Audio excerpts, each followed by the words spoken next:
KCR form హౌస్లో వండుకోవడం అనేది కళ్ళకు కనిపిస్తూ ఉన్నది.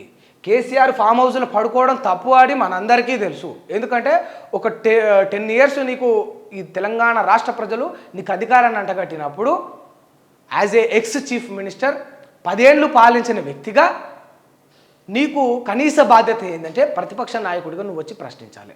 సరే, ఒక 2 నెలలు 3 నెలల వరకు ఎవరికైనా బాధ ఉంటుంది, అవునన్నా కాదన్నా మనందరికీ తెలిసింది. అంటే మనం చిన్న రన్నింగ్ పోటీ పెడితేనే దాంట్లో మనం అనుకోకుండా ఓడిపోతేనే ఓ చిన్న కబడ్డీ పోటీలో పాల్గొన్నప్పుడు, ఓ క్రికెట్ ఆటలో పాల్గొన్నప్పుడు మనం ఓడిపోయినప్పుడే మనకు బాధ ఉంటుంది. ఒక 2 రోజుల దాకా మనసంతా కూడా ఖరాబ్ అవుతుంది. మరి 10 ఏళ్ళు పాలించినోడికి ఉన్నపలంగా అధికారం మొత్తం పోయింది, ఈ రాష్ట్రానికి నువ్వు ముఖ్యమంత్రి కాదు అని అనిపించినప్పుడు ఆయనకు ఒక 2 నెలలు కనీస బాధ ఉండడంలో తప్పులేదు. ఒక 2 నెలలు ఆయన బయటకు వచ్చి హుషారుగా మాట్లాడకపోవడంలో అసలే తప్పులేదు. ఓ 2 నెలలు అట్లా గడిచిపోయింది అనుకుందాం. ఇంకో 3-4 నెలలు ఏమైందంటే ఇక బాత్రూంలో కాలు జారబడ్డాడు, తొంటెరిగింది, కొంచెం డాక్టర్లు బెడ్ రెస్ట్ కావాలంటే ఇంకో 6 నెలలు తీసుకున్నారు. ఈ క్రమంలో మెల్లగా ఆయన బయటకు వచ్చిండు.